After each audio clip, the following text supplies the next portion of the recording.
नमस्कार, मी उमेश कुमार. TV9 मराठीत आपलं स्वागत आहे. न्यूजरूम स्ट्राईकमध्ये आज आपल्याबरोबर आहेत शिवसेना नेते, सामनाचे संपादक संजय राऊत. राऊत साहेब, आपलं TV9 मराठीत स्वागत आहे. नमस्कार. आणि पहिला प्रश्न आमचा आता सध्याचं जे भोंग्यावरून जे राजकारण तापलेलं आहे त्यावरूनच आहे.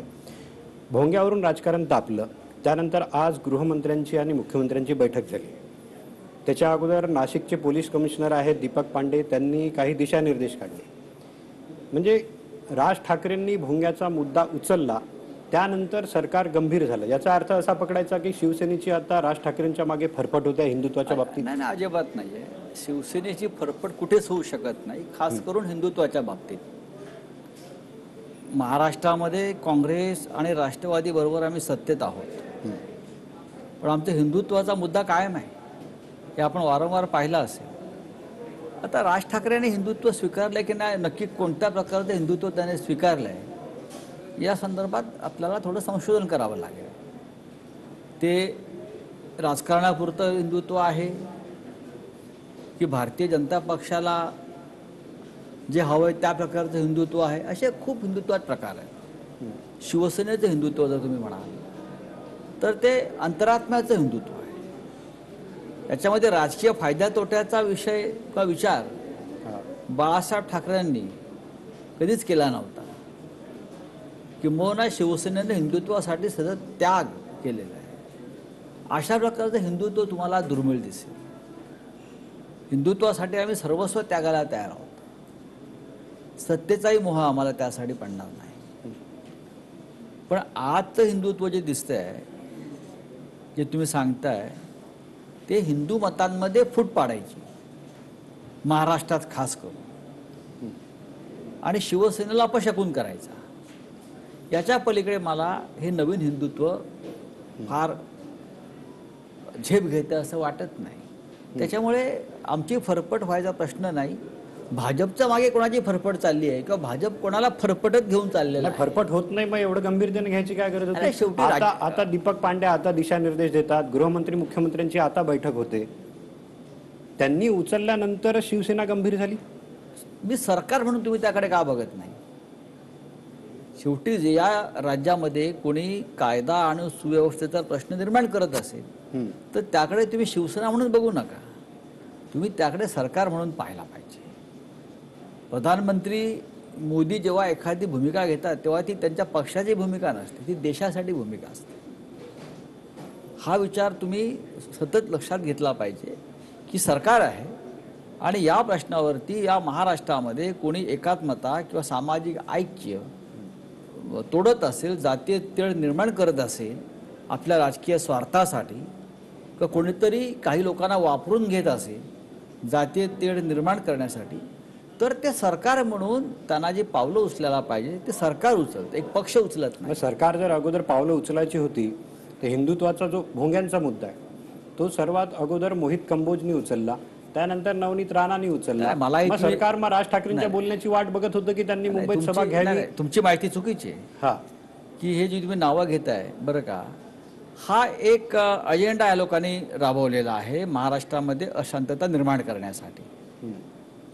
खरं म्हणजे मशिदीवरील भोंग्याचा प्रश्न सगळ्यात पहिला या देशामध्ये महाराष्ट्रामध्ये बाळासाहेब ठाकरेंनी उचललेला आहे ना. मी तुम्हाला आणि त्यानंतर त्यानंतर सर्वोच्च न्यायालयापर्यंत हा विषय गेला आणि सर्वोच्च न्यायालयाने दिशादर्शक निकाल दिलेला आहे. त्यानुसार मला असं वाटतं महाराष्ट्रामध्ये कायदेशीर कारवाई सुरू असते. आता कोणाला फक्त वातावरणच गरम करायचं आहे म्हणून जर हा विषय काढायचा असेल, वातावरण गरम करायचं आहे पण वातावरण गरम झालं ना, अजिबात वातावरण गरम झालं ना. बघा, ही चहा उकळतो आणि परत थंड होतो. कधी कधी चहापेक्षा किटली गरम असते, तसे काही किटल्या गरम झाल्या. त्या किटल्या गरम झाल्या म्हणजे हिंदुत्वाला उकळी फुटली असं होत नाही. हिंदुत्व हे आम्ही जेव्हा सुरू केलं हिंदुत्वाचं काम, तेव्हा आम्ही अयोध्येच्या रणांगणावर आम्ही होतो सगळे. तिथून सुरुवात झालाय आमचा हिंदुत्वाचा जो लढा आहे. अचानक आम्ही कुणीतरी घोडा सजवून आणला आणि नवरदेवाला उभा केला तसं नाही आमचं हिंदुत्व. आमचं हिंदुत्व हे रणांगणावरचं हिंदुत्व आहे आणि ते टक्के टोणपे खात 92 सालाच्या दंगलीमध्ये शेकडो शिवसैनिकांचं बलिदान त्याच्यामध्ये आहे, अनेक लढ्यांमध्ये बलिदान शिवसैनिकांचं आहे. त्यातून हिंदुत्व आमच्या अंतरात्म्यामध्ये घट्ट झालेलं आहे. तर हे आता जे चाललेलं आहे, तुम्ही बोलले बाळासाहेबांचं की बाळासाहेबांनी सर्वात अगोदर हा मुद्दा उचलला होता. आमच्याकडे तोही बाईट आहे, मी तुम्हाला तो बाईट ऐकवतो. बाळासाहेब त्यावेळेस भोंग्यांबद्दल नेमके काय बोलले होते ते आपण ऐकूया. तर मी सरपोतदारांना सांगणार आहे की सरपोतदार, तुमची एक केस कोर्टामध्ये नुसती पडून आहे, आणि ती म्हणजे मशिदीवरचे लाऊडस्पीकर हे केव्हा खाली उतरवायचे. हायकोर्टाने कलकत्त्याचा निर्णय देऊन टाकलेला की उतरवा, पहिल्यांदा खाली उतरवा. त्याने उतरवले. पण भयानक बातमी आहे, हे करत असताना दुसरी येऊन ठेपली, थडकली. आणि ती बातमी अशी, पत्रकारांच्या माहितीसाठी सांगतो की ज्या आमच्या महाराष्ट्र सरकारची सुनता झालेली आहे त्याने नवीन फतवा काढलेला आहे. आणि तो फतवा असा आहे, शरम वाटते की मशिदीमध्ये किती इमाम आहेत, मशिदीमध्ये देवळात किती बडवे आहेत ते नव्हे बरं, तर त्या मशिदीमध्ये किती इमाम आहेत त्यांना जर पेन्शन द्यायचं झालंच तर किती आकडा येईल असा फतवा त्यांनी चॅरिटी कमिशनरकडे पाठवलेला आहे. चॅरिटी कमिशनर, लिहून घ्या, चॅरिटी कमिशनरकडे हा फतवा आलेला आहे की सगळ्या मशिदीमध्ये एकूण किती इमाम आहेत आणि असलेच तर त्यांना पेन्शन द्यायचं झालं तर किती पैसा खर्च करता येईल त्याची माहिती त्यांनी मागवलेली महाराष्ट्र सरकारनं. या शरद पवाराला शरम वाटत नाही? आणि तुम्ही तरी कसे मुरदाडासारखे बसणार आहात? कोणत्याही परिस्थितीमध्ये या वेळेला काँग्रेसला निदान महाराष्ट्रामध्ये गाडायचीच. 94चा बाईट आहे. बघा, 94 साल. 94चे बाईट, 90चे बाईट देखून आता काही उपयोग नाही बरं का. हा, ते बाईट नाही, आता नाही, नाही, दाखवून मी- तुम्ही मी- त्याच्यावरती मी- कुठलेही मत नाही, माझ्याकडून तुम्ही घ्यायची म्हटलं, नाही. तुम्ही- राऊत साहेब, तो- मी यासाठी बघा, दाखवलं. नाही, मी सांगतो ना, एक एवढं मला काही दाखवू नका, मला सगळं माहिती आहे. मी त्यांच्याबरोबर 35 वर्ष काम केलंय, त्याच्यामुळे हे बाईट नाही, तुम्ही मला सांगितलं बाळासाहेबांचं म्हणून मी तो दाखवला की बरोबर आहे. तुमच्या हिंदुत्वावर लोक आता प्रश्नचिन्ह उभं करतात. अजिबात नाही मुद्दा बाळासाहेबांनीच उचलला होता. बाळासाहेबांनी मुद्दा उचलला, बाळासाहेबांनी त्याच्यावरती एक मोठी मुवमेंट उभी केली. प्रकरण न्यायप्रविष्ट झालं. कलकत्ता हायकोर्टानंतर प्रकरण सुप्रीम कोर्टापर्यंत गेलं, अलाहाबाद हायकोर्ट, प्रत्येकाचे निकाल आलेले आहेत आणि त्यानुसार लॉ एन्फोर्समेंट ज्या एजन्सी असतात त्यांनी कारवाई केलेली आहे. आज 94-92चे चित्र मुंबई आणि महाराष्ट्रात नाही.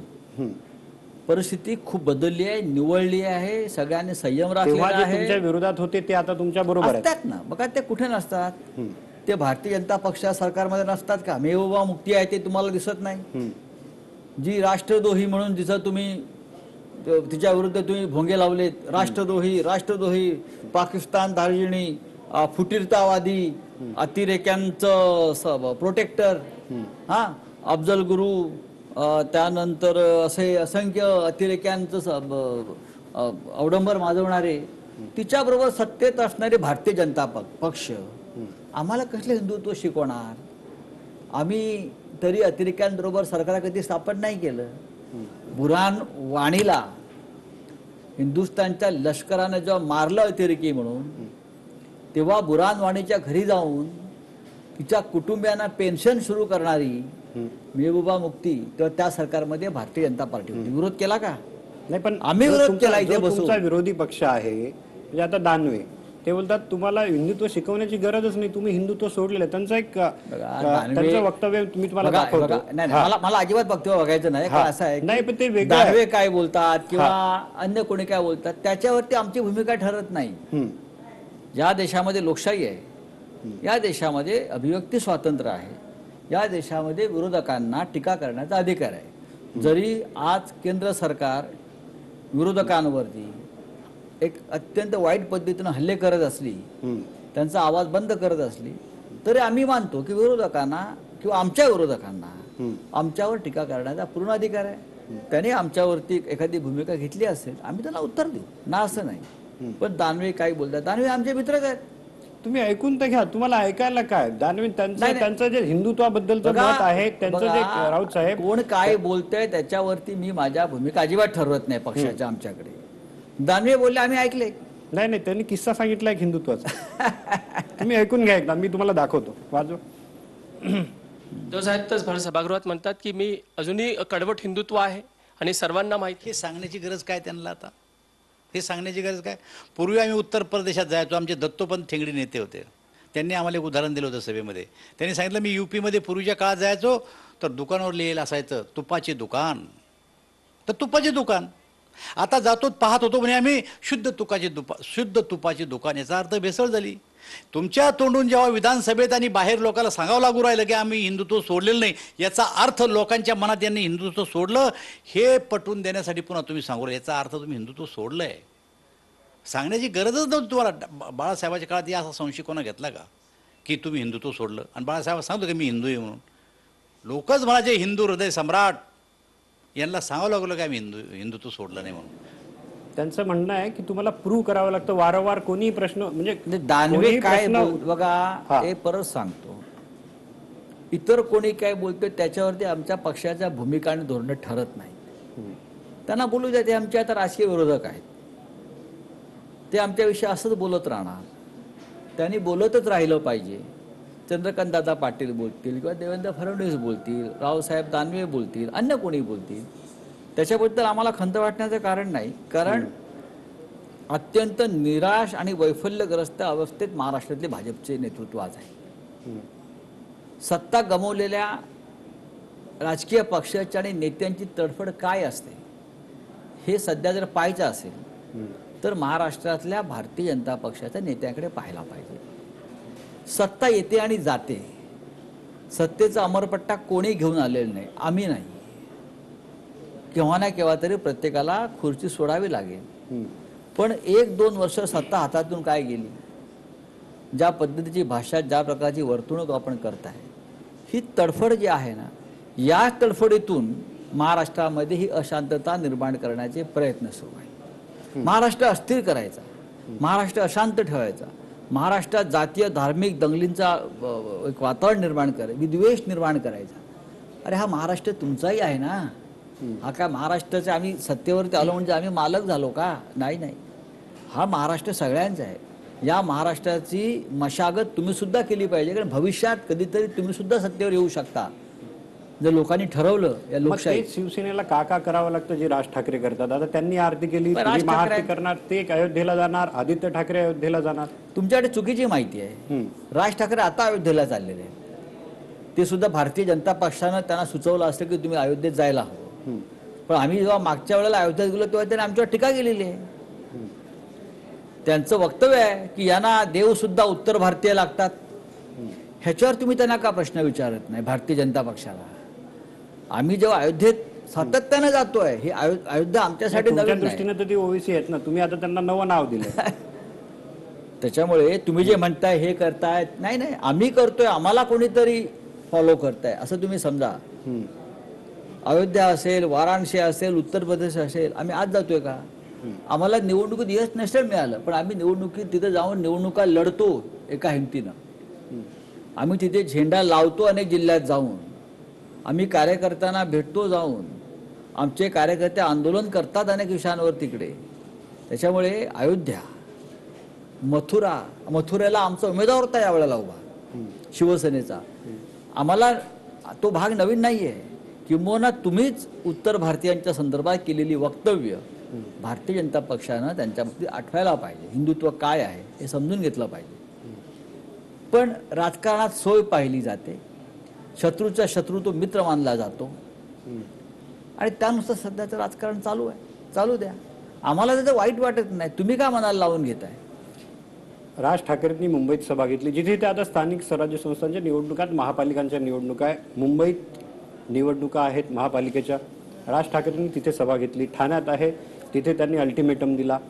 पुण्यात त्यांनी आरती केली. बघा, आता औरंगाबादमध्ये मी तुम्हाला त्यांची सांगू सभा का, आहे. तुम्ही जे प्रश्न विचारले त्याचे उत्तर देणारच नाही. नाही माझं हे म्हणणं बघा, आहे कोणी की कुठे सभा घेतल्या असतील हा, तर त्या सभा त्यांनी घ्यायला पाहिजेत.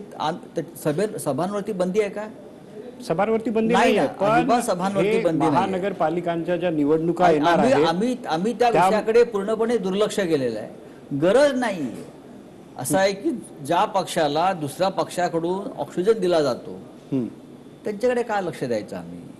नाही ना.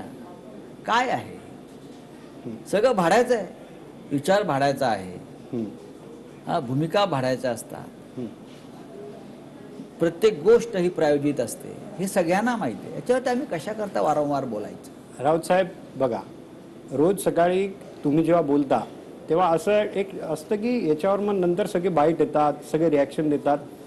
संजय राऊत एक अजेंडा सेट करायचे की सकाळी आज दिवसभर महाराष्ट्रात कोण काय बोलणार आहे. आता राज ठाकरे बोलतात आणि त्यानंतर सगळे मवियाचे नेते बोलतात. बोलू आता द्या. ते अजेंडा ठरवतात. पण ठरू द्या ना, जोपर्यंत त्यांना अजेंडा त्यांचा अजेंडा कोण ठरवतोय हम्म. ह्याच्यावर पण महाराष्ट्रात चर्चा घडू द्या. शिवसेनेचा अजेंडा शिवसेना ठरवते. हम्म. महाराष्ट्रातली जी आज सत्तेची घडी आहे महाविकास आघाडी, त्याचं नेतृत्व शिवसेनेकडे. ही लोकांची पोटदुखी आहे, ही लोकांची वेदना आहे. आम्हाला कोणाला विचारावं लागत नाही आम्ही काय करायचं आहे. आता काल सुद्धा या देशातल्या 12 नेत्यांनी एक पत्रक काढलं, संयुक्त निवेदन काढलं. त्याच्यावर शिवसेनेची सही नाही आहे. आम्ही ठरवलं की आम्हाला या निवेदनावर सही करायची नाही, आम्हाला विचारावं नाही लागत पण. हम्म. मग तेही असंच आहे ना की शिवसेनेला कुठेतरी हिंदू मतं जातील याची एक भीती आहे म्हणून त्यावर सही केली ते नाही. आमचं आम्ही पाहू ना. म्हणजे सरकारमध्ये आहे पण त्यांच्या बरोबर नाही. आमचा भूमिका आहे ना, आम्ही कॉमन मिनिमम प्रोग्रामवर सत्ता बनवलेली आहे. हम्म. आम्ही काय आमचं हिंदुत्व, आमची भूमिका, आमचा विचार, आमचा लढा हा बाजूला ठेवलेला नाही आहे. हम्म. महाराष्ट्राच्या हितासाठी काही 10-12 मुद्दे आम्ही काढलेले आहेत. अन्न, वस्त्र, निवारा, आरोग्य, शिक्षण, कायदा सुव्यवस्था, जातीय सलोखा. राज्य याच मुद्द्यांवर चालतं. राज्य भोंगे उतरवा भोंगे चढवावर चालत नाही. हम्म. या देशात, या राज्यात शांतता नांदवणं, निर्माण करणं आणि राज्याचा, देशाचा विकास करणं हे जसं प्रधानमंत्र्यांचं कर्तव्य आहे तसं मुख्यमंत्र्यांचं कर्तव्य आहे. हम्म. जर देशामध्ये अशांतता निर्माण झाली असेल तर ती का झाली, अशा वेळेला शांततेचं आवाहन करणं हे प्रधानमंत्र्यांचं कर्तव्य आहे, तसं मुख्यमंत्र्यांचंही कर्तव्य आहे. एकीकडे चला राज ठाकरेंनी भोंग्यांचा मुद्दा उचलला, तुम्ही म्हणता अस्थिर करण्याचा डाव आहे. दुसरीकडे बीजेपीने घेरून ठेवलंय सरकारला.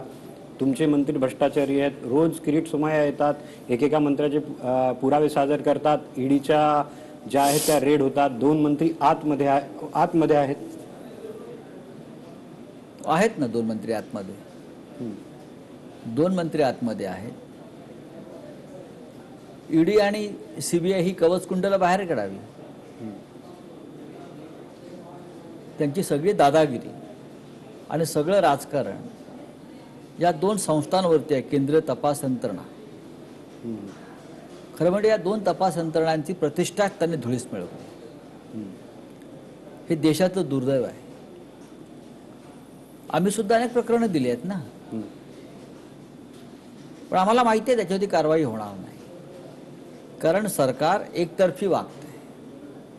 सरकारनं सुद्धा अजेंडा फिक्स केलेला आहे की ज्या राज्यामध्ये भारतीय जनता पक्षाचा मुख्यमंत्री नाही, ज्या राज्यामध्ये भारतीय जनता पक्षाचं शासन नाही, तिकडल्या सरकारला काम करू द्यायचं नाही. आणि तिकडल्या सरकारला, सरकारच्या बरोबर असणाऱ्या प्रमुख लोकांना केंद्रीय तपास यंत्रणेच्या माध्यमातून त्यांचा छळ करायचा. हे फक्त महाराष्ट्रात चाललं आहे का? हे झारखंडलाही चाललं आहे, हे छत्तीसगडला चाललेलं आहे, तामिळनाडूत सुरुवात झाली आहे आणि पश्चिम बंगालला महाराष्ट्रापेक्षा वाईट परिस्थिती आहे या बाबतीत. याचा अर्थ आम्ही झुकणार आहोत का? आम्ही गुडघे टेकणार आहोत का? अजिबात नाही. आम्ही लढत राहू.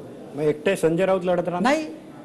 संजय राऊत कशाला एकटे? पक्ष आहे आमचा, महाविकास आघाडी आहे, शरद पवार आहेत, आम्ही सगळे आहोत. राऊत उद्धव साहेब एवढे ठाकरे आरोप होतात, सकाळी येतात आणि एकटे संजय राऊत बोलतात. गृह खातं पण तुमच्या सोबत नाहीये. कोणी सांगितलं आपल्याला नाही? मी तुम्हाला सांगतो, तुम्ही बघा, शिवसेना म्हणा, तुमचा एक बाईट ऐकवतो, तुमचाच बाईट आहे हा. आता मी दुसऱ्याचा बाईट नाही ऐकवणार. तुमचा एक बाईट बघा गृह खात्याबद्दलचा काय असेल ना, असेल एखादा बाई. तुम्ही शरद पवारांना भेटून बाहेर आले त्यावेळेची गोष्ट आहे. संयमाचा कडेलोट आम्ही नेहमी सांगतो, इतका संयम बरा नाही, इतकी सहिष्णुता बरी नाही. कायद्यानं अनेकदा कठोर व्हायला पाहिजे अशा बाबतीमध्ये. हां, इतकं गुळगुळीत बुळबुळीत आणि बुलचट सत्ताकारण चालत नाही. त्याचे परिणाम काल आपण भोगलेले आहेत. बरोबर आहे, मी काय चुकीचं बोल, मी काय नाकारतो की काय? नाही, पण तुम्ही बोलताय की गृह खातं गुळगुळीत आहे, मुळमुळीत आहे. कठोर व्हायला पाहिजे. संयम जो आहे आपण खूप राखलेला आहे. आता महाराष्ट्र सहिष्णू आहे, पण त्या सहिष्णुतेचा फायदा, आमच्या संयमाचा गैरफायदा आमचे विरोधक घेत आहेत. म्हणून तर परवा सिल्वर ओक या पवार साहेबांच्या निवासस्थानावरती हल्ला करू शकले लोक. पण आता संयम संपलेला आहे. आणि आपण पाहिला असेल की मुख्यमंत्री असतील, गृहमंत्री असतील, आता ॲक्शन मोडमध्ये. ॲक्शन मोड कधी झाला? 15 फेब्रुवारीला तुम्ही शिवसेना भवनात पत्रकार परिषद घेतली. 6 एप्रिलला किरीट रात्री 1:30 वाजता मला वाटतं काहीतरी गुन्हा दाखल झाला. 2 महिने गेले. त्या कालावधीत तुमचे एक नवाब मलिक आत गेले, 3 जणांवर रेड झाल्या, तुमचं घर अटॅच झालं. होऊ द्या ना. मगाशी आपल्याला मी सांगितलं की केंद्रीय तपास यंत्रणा कायद्याचा आणि अधिकाराचा जो गैरवापर करतायत, बरं का, हैदोस घातला आहे त्यांनी, त्या माध्यमातून होते. हे का कायदेशीर कारवाया नाही आहेत ना, या बेईमान आणि बेकायदेशीर कारवाया आहेत अनेक ठिकाणी. अनिल देशमुखांच्या संपूर्ण केसचा जर आपण अभ्यास केला तरी केस किती खोट्या पायावर उभी आहे तुम्हाला कळेल. की अनिल देशमुख यांच्या घरावर 200 धाडी घालाव्यात असं काय त्या माणसाकडे? त्यांच्या 6 वर्षाच्या नातीची चौकशी करावी, तिला इंट्रोगेट करावं, ही अमानुषपणा आहे. नवाब मलिक 55 लाखाची केस सुरू झाली, ती 5 लाखापर्यंत आली. 100 कोटीची केस आरोपपत्रामध्ये अनिल देशमुखांची 1.25 कोटीवर आली आहे. संजय राऊत 11 कोटी, 50 कोटी, 1500 कोटी. एका लोनचं 50-55 लाखाचं प्रकरण आहे, बरं का, ते सुद्धा जुन्या काळातलं. ते उकडून काढून कुठेतरी तुम्ही असे फाटे फोडता. बघा, हे करायचं म्हटलं, उद्या जर आमचं सरकार आलं तर आम्ही पण हे करू शकतो. पण तुम्ही 20 वर्षापूर्वीचाच मुद्दा उकरून काढला विक्रांतचा. तुमचं ते त्यांनी जुनंच प्रकरण काढलं. त्यांनी जुनं काढलं, तुम्ही जुनं काढलं नाही. परत तुम्ही चुकताय.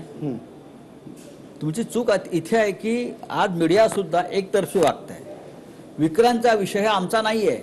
परत तुम्हाला मी सांगतो, 13 वर्षापूर्वी 14 वर्षापूर्वी विक्रांतच्या नावाखाली पैसे गोळा केले ना, हे आपणच सगळं पाहताय. ज्यांनी पैसे दिले त्यांना असं वाटलं की आमचे पैसे योग्य ठिकाणी पोहोचले. त्याच्यामुळे ज्यांनी पैसे दिले लाखो करोड रुपये, त्यांना त्याच्याविषयी तुम्हीच आणला ना. नाही नाही नाही, परत सांगतो मी. त्यानंतर कोणीतरी एक शहाणा माणूस यांनी राजभवनाला विचारलं, विक्रांतसाठी जमा झालेले पैसे आपल्यापर्यंत पोचले आहेत का? राजभवन आमचं नाही आहे, राजभवन त्यांचं आहे.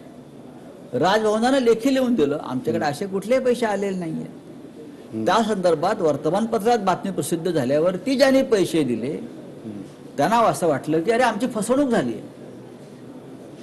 त्यानंतर विक्रांतचा मुद्दा समोर आलाय. त्यात शिवसेनेचा काही संबंध नाहीये. पेपरांमध्ये असं आलं ना की तुमच्या बाईक नंतर ती दादाची काय झाली, मला असं वाटत नाही. हा, पण तो मुद्दा नक्कीच लोकांसमोर आणण्यामध्ये आमचं योगदान आहे. बघा की भारतीय संरक्षण दलाशी संदर्भात हा विषय, तुम्ही लोकांच्या भ्रष्टाचाराची प्रकरणे बाहेर काढताय ना, तुमच्या अंगावर किती डाग आहेत हे दाखवायला नको लोकांना. तुम्ही स्वच्छ आहेत का? तुम्ही महात्मा गांधी आहात का? तुम्ही दादा धर्माधिकारी आहात का? तुम्ही विनोबाजी भावे आहात का? नाही. तुम्ही सगळ्यात जास्त भ्रष्ट आहे. भ्रष्ट माणूस जो असतो ना, तो जास्त मोठ्या दुसऱ्यांची प्रकरणं काढत असतो. म्हणून तुम्ही वारंवार बोलता की बाप बेटे आतमध्ये जाणार. तुम्ही शिवसेना भवनातही बोलले होते बाप बेटे आत जाणार आहेत का? नाही जाणार. त्याने गुन्हा केलाय. तुम्हाला आज न्यायालय वाचवत आहे, लक्षात घ्या. याचा अर्थ ते सदैव वाचवेल असं नाही. सत्र न्यायालयानं विक्रांत प्रकरणामध्ये जो ऑब्झर्वेशन दिले ते वाचण्यासारखे आहे. ती बेईमानी आहे. लोकांचे पैसे कुठे गेले कळलं पाहिजे. तुम्ही जमा केले ते मान्य केले, आणि पक्षनिधी म्हणून तुम्ही देताय तो कोणाला विचारून दिलात? तुम्ही लोकांकडून पैसे एका कामासाठी गोळा केले आणि प्रश्न विचारल्यावर ते म्हणताय पैसे कुठे गेले, तर पक्षाला दिले. पक्षानं सांगितलं का आम्हाला दिले, पावती कुठे आहे? आणि फक्त 11,000? अख्ख्या मुंबईमध्ये हजारो लोक पैसे गोळा करत होते. विक्रांतच्या नावानं हजारो रुपये त्या डब्यात टाकत होते. आम्ही बघतोय अनेक ठिकाणचे. आणि फक्त 11,000? मी म्हणतोय 58 कोटी रुपयाचा आकडा माझा बरोबर आहे. अगोदर तुम्ही ईडीवर आरोप लावले, ती सरकारसाठी काम करते. त्यानंतर सीबीआयवर लावले. आता तुम्ही न्यायालयावरही आरोप लावता. मी आरोप लावत नाहीये. नाही, बघा, मी अजिबात आरोप लावत नाहीये. मी वस्तुस्थिती समोर दिसते ती सांगतोय. एकाच पक्षाच्या लोकांना दिलासा मिळतोय सातत्यानं. पहा ना तुम्ही. दिशा सालियन प्रकरणामध्ये दिलासा मिळतो. अटकेपासून संरक्षण, विक्रांत प्रकरणामध्ये अटकेपासून संरक्षण, मुंबई बँकेच्या घोटाळ्यात अटकेपासून संरक्षण, अशी मला 10-12 उदाहरणं गेल्या 2 महिन्यात देता येतील. अटकेपासून थेट संरक्षण. आमच्यापैकी कोणी गेला, अगदी पुराव्यासह गेला की माझा या गुन्ह्याशी काही सहभागी नाही, मला राजकीय दृष्ट्या मी षडयंत्राचा भाग आहे, आम्हाला अटकेपासून संरक्षण नाही. आमच्यावर स्ट्रिक्चर पास केले जातात, आमच्यावर ताशेरे ओढले जातात, आमच्या केसेस ऐकूनही घेतल्या जात नाही. तुमचं सरकार असताना तुमच्या केसेस कशा ऐकून घेतल्या जात नाही? तुम्ही जेव्हा सांगितलं होतं की माझ्याकडे पुरावे आहेत, सगळं काही आहे, 3.5 लोक आत जातील किंवा बाप बेटे आत जातील, ते तर गेलेच नाहीत. बाप बेटे तर आत गेले नाही. 2 महिन्यानंतर गुन्हा दाखल झाला. 2 महिन्यानंतर तुम्ही केव्हा मुख्यमंत्री आणि गृहमंत्र्यांची बैठक झाली? राऊत साहेब, तुम्ही स्वतःही एका बैठकीत होता, एक दुपारी झाली, एक संध्याकाळी झाली. म्हणजे एवढं तर तुमचं सरकार असताना असं का? मग गृहमंत्रालय तुमच्या बाजूला नाही का? कोणी म्हटलं की बाप बेटे आज जाणार नाहीत? सत्र न्यायालयानं जामीन फेटाळल्यावर बाप बेटे फरार झाले ना, हे तुम्ही का सांगत नाही? अहो, बाप बेटे फरार झाले, सत्र न्यायालयानं जामीन अर्ज फेटाळला, बाप बेटे फरार झाले गुन्हा दाखल झाल्यावर. अटकेचीच वेळ होती ना ती. हे भूमिगत झाले, फरार झाले, हे कुठे जाऊन लपले होते, कोणाकडे लपले होते, हा शोधाचा विषय. बाप बेटे फरार झाले, पण सरकार केव्हा आक्रमक आणि झालं? त्यांना दिलासा मिळेपर्यंत हायकोर्टाचा ठरल्याप्रमाणे ते प्रकट झाले नाही. आणि आताही हायकोर्टानं त्यांना एक आरोपी म्हणून हजेरी लावली आहे. पण माझा प्रश्न हा होता की तुमचं घर अटॅच झाल्यानंतर त्यांच्यावर गुन्हा झाला, एवढा उशीर का? एवढा उशीर का? मी वारंवार तुम्ही फेब्रुवारी पासून मार्च पर्यंत, मला असं वाटत नाही की माझ्या घराचा अटॅचमेंटचा नाही. बघा, नाही, सरकार तेव्हा आक्रमक झालं जेव्हा नेत्यांच्या घरापर्यंत ईडी पोहोचली. अजिबात नाही. राजकीय सुडाच्या कारवायांकडे आम्ही बघतच नाही. तुम्ही आम्हाला जेलमध्ये टाकलं तरी आम्हाला परवा नाही. या राजकीय सूड, राजकीय बदल्याच्या भावनेनं सुरू असलेला कारवाई आहे. माननीय शरद पवार साहेबांची सुद्धा अशा प्रकारे त्या राज्य सहकारी बँकेच्या प्रकरणात अशा प्रकारे नाव टाकून त्यांना त्रास द्यायचा प्रयत्न झाला. ती राजकीय कारवाईच होती ना. काय त्यांचा संबंध होता त्या संपूर्ण प्रकरणाशी? अजिबात नाही. तुम्ही ठाकरे कुटुंबाला बदनाम करायचं, तुम्ही संजय राऊतांना बदनाम करायचं, तुम्ही आमच्या प्रमुख लोकांना बदनाम करायचं, तुम्ही खोटे प्रकरणं तयार करायची, तुम्ही खोटे पुरावे निर्माण करायचे. या सगळ्या गोष्टीचा हिशोब भविष्यात द्यावा लागेल. मी मगाशी सांगितलं की अमरपट्टा घेऊन कुणी आलेलं नाही. भविष्यात हे कुठपर्यंत जाईल? भविष्यात ही कुठपर्यंत जाईल? जिथे राजकीय आता सगळ्यांना माहित आहे महाराष्ट्रात काय चाललंय, पण सगळ्यांना हे वाटतं की हे थांबेल कुठे, कुठपर्यंत जाणार आहे? जोपर्यंत त्यांना चालवायचं तोपर्यंत चालवू द्या. राष्ट्रपती राजवट. अरे, त्यांना जोपर्यंत चालवायचं तोपर्यंत चालवू द्या ना. पण आम्ही झुकणार नाही, लक्षात घ्या. अजिबात मोडणार नाही. आम्ही अजिबात निराश, वैफल्यग्रस्त होणारी माणसं नाही आहोत. आणि सत्तेसाठी तर अजिबात नाही. खरं म्हणजे भारतीय जनता पक्षाला एक उत्तम विरोधी पक्ष म्हणून काम करण्याची संधी लोकांनी दिली आहे. 105 लोकांचं बळ त्यांच्यापाशी आहे, आमदारांचं. हे फार मोठं बळ आहे. म्हणजे एका परीनं विरोधी पक्षनेता 105 आमदारांचा, अजून त्यांच्याकडे काही जास्त लोक आहेत, म्हणजे एका परीनं ते समांतर सरकारचेच प्रमुख आहेत. म्हणजे त्या माध्यमातून ते महाराष्ट्रामध्ये अनेक चांगल्या गोष्टी घडवू शकतात, घडवू शकत होते, सरकारवरती अंकुश ठेवू शकत होते. पण मुख्यमंत्री पदाची शपथ घेतल्यापासून उद्धव ठाकरे यांनी दुसऱ्या दिवसापासून सरकारच्या विरुद्ध भूमिका, सरकार आता पडणार, सरकार उद्या पडणार, असं करत करत 2.5 वर्ष निघून गेली. हे झालं कशावरून? तर एक मुख्यमंत्री पद तुमच्याकडे 2.5 वर्ष, आमच्याकडे 2.5 वर्ष. या वाटणी संदर्भात जो करार ठरला होता तो पाळला गेला नाही. त्यातून हे सगळं निर्माण झालेलं आहे ना. जर तुम्ही तेव्हा ते मान्य केलं असतं तर आता पुढली 2.5 वर्ष तुम्ही झाला असतात मुख्यमंत्री. सरकार 5 वर्ष, म्हणजे मुख्यमंत्री उद्धव ठाकरे 5 वर्ष पूर्ण करतील? का नाही करणार? जर असं सुरू राहिलं तर राष्ट्रपती राजवट नाही लागणार? राष्ट्रपती यांच्या घरी काय कामाला आहेत का?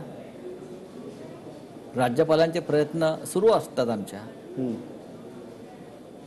या देशामध्ये संविधान आहे, अजूनही घटना आहे आणि लोक जागरूक आहेत.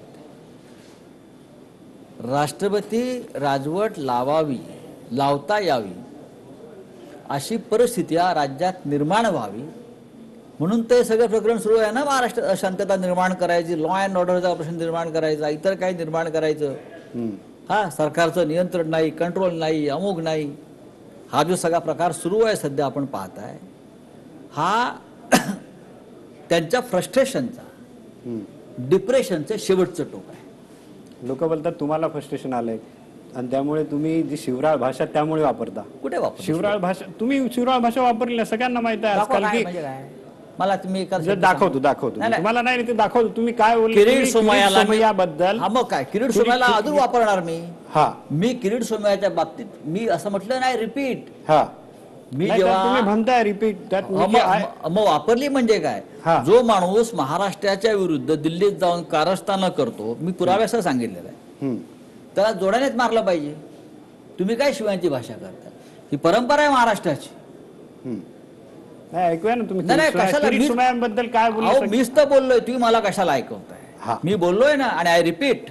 हा, आणि मी शब्द मागे घेतले का? नाही. नाही. मी सॉरी बोललोय का? नाही. आणि मी सतत गेले 50 वर्ष काम करतोय. मी 35 वर्ष बाळासाहेबांबरोबर काम केलंय. मी सामनासारख्या दैनिकाचा संपादक म्हणून 30 वर्षापेक्षा जास्त काळ काम करतोय. मी सार्वजनिक जीवनात आहे. फक्त या व्यक्तीविषयीच मी का वापरला? हा, तुम्ही जर कोणाच्या तरी सुपाऱ्या घेऊन महाराष्ट्राला बदनाम करत असाल, महाराष्ट्राचं नेतृत्व बदनाम करत असाल, मुंबई महाराष्ट्रापासून वेगळे करण्यासंदर्भात एक प्रेझेंटेशन तयार करून दिल्लीत जात असाल, तुम्हाला शिव्या नाही द्यायच्या तर काय करायचं?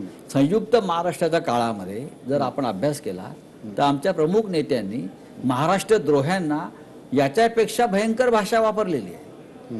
जोडेच मारले पाहिजे या लोकांना जाहीरपणे. राज ठाकरेंनी तुमच्या संपादक पदावरच त्यावर प्रश्नचिन्ह उभं केलं की एक संपादक अशी भाषा कशी वापरू शकतो. जुनी भाषा तुमची बघा. तुम्ही एकीकडे आमचे मित्र होतात, आपण खूप वर्ष एकत्र काम केलेलं आहे. ही भाषा कुठून आली याचं चिंतन तुम्ही करा. आता तुम्हाला आयुष्यात चिंतनच करायचं, ज्यांच्याबरोबर तुम्ही आहात सध्या तिथे चिंतनाशिवाय दुसरं काय आहे. एक दुसरी गोष्ट जो सगळा लोक मध्येही बोलायचे, तुम्ही जे 3.5 लोकांबद्दल बोलले होते, लोकांच्या मनात हा खूप प्रश्न आहे की हे 3.5 आहेत कोण, त्याचं उत्तरच नाही मिळालं. नाही, उत्तर मी म्हणजे भारतीय जनता पक्षाचा तो नेता नाही आहे की याचं नाव घ्या त्याचं नाव घ्या. हा पोलीस तपासाचा भाग आहे. हा, त्यातले 1.5 लोक आता जामिनावर सुटलेले आहेत. म्हणजे तुम्हाला अजून 2चे नाव माहीत आहेत बरं का. 1.5 लोक जे आहेत हे जामिनावर, तात्पुरतं इंटरिम बेल आहे त्यांना. हा तात्पुरता जामीन आहे, लक्षात घ्या. त्यातले 1.5 आहेत ते इंटरिम जामिनावर सुटले. म्हणजे किरीट एक आणि अर्धा त्यांचा मुलगा. आता उरलेले 2 तुम्हाला समोर येतील ना. तुम्हाला घाई आहे फार, आणि आम्हाला घाई नाहीये. भारतीय जनता पक्षाला फार घाई आहे, तुम्हाला म्हणजे भारतीय जनता पक्षाला फारच घाई आहे. आणि आमची जी पावलं आहेत, ठीक आहे, वाघ जो असतो हा दबक्या पावलानं जातो आणि झडप मारतो. तुमचे आत 2 आहेत, त्यांचा एकही नेता नाही का. आत जाणं आणि आत टाकणं जबरदस्तीनं, याला तुम्ही जर राजकीय यश मानत असाल तर ती चूक आहे. जेव्हा त्यांचे जातील तेव्हा तुम्हाला कळेल काय होत आहे ते. लोक. आणि मी तुम्हाला सांगतो, मी जबाबदारीनं बोलतोय, जाणार आणि कायदेशीर मार्गाने जाणार, बेकायदेशीर मार्गाने नाही, कायदेशीर मार्गाने जाणार. या देशातल्या कायद्यावरती माझा विश्वास आहे, आमचा विश्वास आहे. आणि परत सांगतो, घटनेवरती विश्वास आहे. लोक न्यायालयावरती जर या जे काही विशिष्ट विचारांचा पगडा असला तरी 2-5 रामशास्त्री अजून जिवंत आहेत. विरोधक बोलतात अजून आता संजय राऊतांच्या डोक्यावरही टांगती तलवार आहे अटकेची. करू द्या. जे विरोधक न्यायालयाचा अजेंडा सेट करत असतील, विरोधकांनी जे आमचे आहेत सत्तेतले, त्यांनी तपास यंत्रणा ताब्यात घेतल्या असतील, न्यायालय घेतली असतील. आणि मी तर नेहमी म्हणतो, तुम्ही काय करू शकता माझ्यासारख्या माणसाच्या बाबतीत, खोट्या प्रकरणावरती जसं आता केली आहे, मला अटक करू शकता, किंवा हरेन पंड्याप्रमाणे मी सकाळी बाहेर जाईन तर मला गोळ्या मारू शकता. आणि माझी तयारी आहे, मी कधी घाबरत नाही तुम्हाला. आणि मी तुम्हाला घाबरत नाही ना, हे तुमचं दुःख आहे. तुम्ही टार्गेट का आहे? तुम्ही टार्गेट का? मी टार्गेट का म्हणजे मी त्यांच्या समोर भिंत म्हणून उभा आहे आणि ही भिंत त्यांना सहज तोडता येणार नाही. तुम्ही खूप प्रयत्न करून पाहिलेला. मी माझ्या शिवसेनेसाठी आहे, मी ठाकरे कुटुंबासाठी आहे आणि मी महाराष्ट्रासाठी आहे. दुसरा माझा काय स्वार्थ नाहीये. गृह खातं जर शिवसेनेकडे असतं तर आज चित्र वेगळं असतं. मी असं सांगणार नाही आता, पण बेसिकली एक परंपरा अशी असते की मुख्यमंत्र्याकडे गृह खातं असतं, पण आघाडीच्या सरकारमध्ये असं होत नाही. आता काँग्रेस आणि एनसीपीचं राज्य होतं तेव्हा सुद्धा काँग्रेसकडे मुख्यमंत्रीपद गृह खातं एनसीपीकडे होतं. देवेंद्र फडणवीस यांच्याकडे गृह खातं असल्यामुळे ते जास्त चांगल्या प्रकारे कारवाई करू शकले, त्यांना हवं असलं. पण एक परंपरा असते, जो राज्य चालवतो त्याच्याकडे गृह खातं असावं. पण आता राष्ट्रवादीकडे गृह खातं जरी असलं तरी दिलीप वळसे पाटलांची जी भूमिका आहे, जी कामाची पद्धत आहे आणि उद्धव ठाकरे त्यांचा दोघांमध्ये चांगला मेळ आहे. नाही, चंद्रकांत दादा बोलले होते त्यांच्याकडे गृह खातं राहील तर मातोश्रीवरही कॅमेरे लागतील. कोणाकडे गृह खातं राहील? एनसीपीकडे. चंद्रकांत दादा पाटील काय म्हणतात त्याच्याकडे कशाला लक्ष देतात? वैफल्यग्रस्त माणसात राजकारणातली सगळी रोज काहीतरी बोलत असतात आणि वैफल्य जे असतं ते माणसाला त्यांच्या मुखातून काही बदलून घेतं. शेवटचा प्रश्न आहे, जी 2 नाव आहे तुम्ही सांगत नाहीत पण ते लोक कधीपर्यंत आत जातील असं तुम्हाला नाही, मी वाटतं? किंवा सांगणार. कधीपर्यंत हा पोरखेळ नाहीये. पोरखेळ नाहीये, पण तुम्ही त्यांचे बऱ्याच वेळा तुम्ही पत्रकार परिषद घेऊन नावं घेतलीत, त्याचे पुरावे दिले, त्यात तर काही झालं नाही. तुम्हाला कोणी सांगितलं काय झालं नाही? आज किरीट सोमय्या तुमच्याकडे यंत्रणा आहे, तुम्ही इकॉनॉमिक ऑफिस विंग मध्ये काय चाललंय जाऊन पाहायला पाहिजे. केंद्रीय तपास यंत्रणा ज्या पद्धतीनं भारतीय जनता पक्षाची गुलामी पत्करून काम करतायत तसे महाराष्ट्राचे पोलीस नाही आहेत. ते एखाद्यावरती अन्याय्य कारवाई करणार नाही. जरी आम्ही काही दिले असेल, जरी आम्ही काही आरोप केले असतील तरी त्यांनी संपूर्ण शोध घ्यावा, किंबहुना जास्त तपास करावा. वेळ लागला तरी चालेल. 100 गुन्हेगार सुटले तरी 100 गुन्हेगार सुटले तरी चालतील, पण एक निरपराध माणसाला फासावर लटकवता कामा नये. हे आपल्या घटनेचं एक ब्रीदवाक्य आहे, त्याच्यावरती माझा विश्वास आहे. चला, ते शेवटचा प्रश्न बोलला होता तरी पण मी एक बोलतो की असं काही एनसीपी आणि शिवसेनेत ठरलंय का 2.5 वर्ष? अजिबात नाही. उद्धव ठाकरे हे 5 वर्ष पूर्ण काळ मुख्यमंत्री राहतील असं काही ठरलेलं नाही आणि ठरण्याचा प्रश्नच येत नव्हता. शिवसेना कधी 50-50 मध्ये जात नाही. आणि हे जर असंच चालत राहिलं तर 2024 मध्ये मविया लोकांसमोर काय घेऊन जाणार? मविया लोकांसमोर बरंच काही घेऊन जाईल. विकासाची कामं तर आहेतच, पण आमच्या विरोधकांनी किती नीच पातळी गाठली होती आमच्या विरुद्ध, हेच घेऊन जाईल. धन्यवाद राऊत साहेब, तुम्ही आलात आणि खूप खुलून बोललात, त्याबद्दल खूप खूप धन्यवाद. थँक्यू.